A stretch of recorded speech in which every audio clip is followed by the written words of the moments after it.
Well, just because we're all focused on the issues here at Channel 9 doesn't mean all the issues are super serious or even just for grown-ups. You'll find out what I mean by that in just a minute or two. But we'll chat now with Patrick Gavin. He is one half of the Washington Examiner Yeas and Nays column. Thanks for being with us, Patrick. Good to talk with you. First, let's get to the serious stuff. Barack Obama's health care plan, criticism from a bit of a surprising source. That's right, and that would be Elizabeth Edwards, as you know, the wife of John Edwards, who ran for the nomination this year as well. She was speaking at George Washington University last night, and when she said, look, we're on the verge of an Obama presidency, and to be honest, I'm not a huge fan of his health care plan.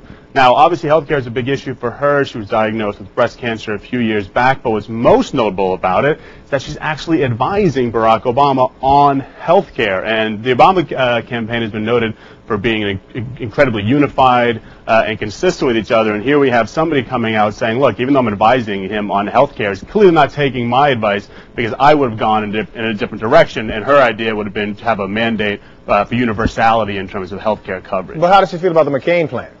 Not much better. And obviously she supports the Obama campaign, and she says that, look, it's a step in the right direction, and she says that McCain's plan is much, much worse. So she's not saying that McCain's is better, but it is sort of rare to hear somebody in the Obama circle, granted, not in the inner circle, but somebody who is advising the campaign speak out against one of the pillars of his campaign platform so close to the election. A lady known for speaking her mind. Okay, let's get on personal favorite thing here. You may notice that the Incredible Hulk is green, but is he red or blue? That may be a bit more interesting this time of year. Superhero politics. Okay, where did this come from, Patrick? Well, DC Comics, as you know, the makers of most famous comics, has been slowly teasing out who some of their superstars are voting for this year. Batman is a Democrat.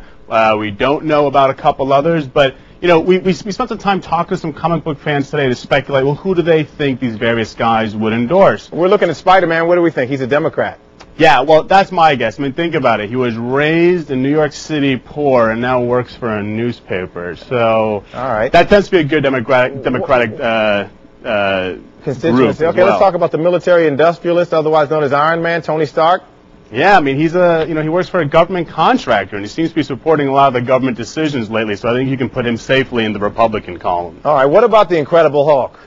Well, you know, my theory is he's not going to vote. He just wants to be left alone. So maybe in that case, if he would vote, he'd be a libertarian. But my guess is he's just going to... A Bob Barr supporter, perhaps. Exactly. I think Bob could use those muscles. Yeah. All right, now Superman wears both red and blue, and we're not sure which way he's leaning. Nobody knows, but wait till tomorrow, which is when they're going to announce it. His wife has come out as a Democrat, but we don't know about Superman. Well, I thought Lois was a Republican. She's a Democrat? That's right. I'm sorry. She's a Republican. We don't know about Superman. That's leading a lot of people to wonder if he'll be a Democrat.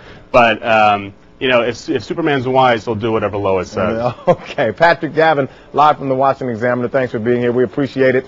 Thanks. Well, coming up, October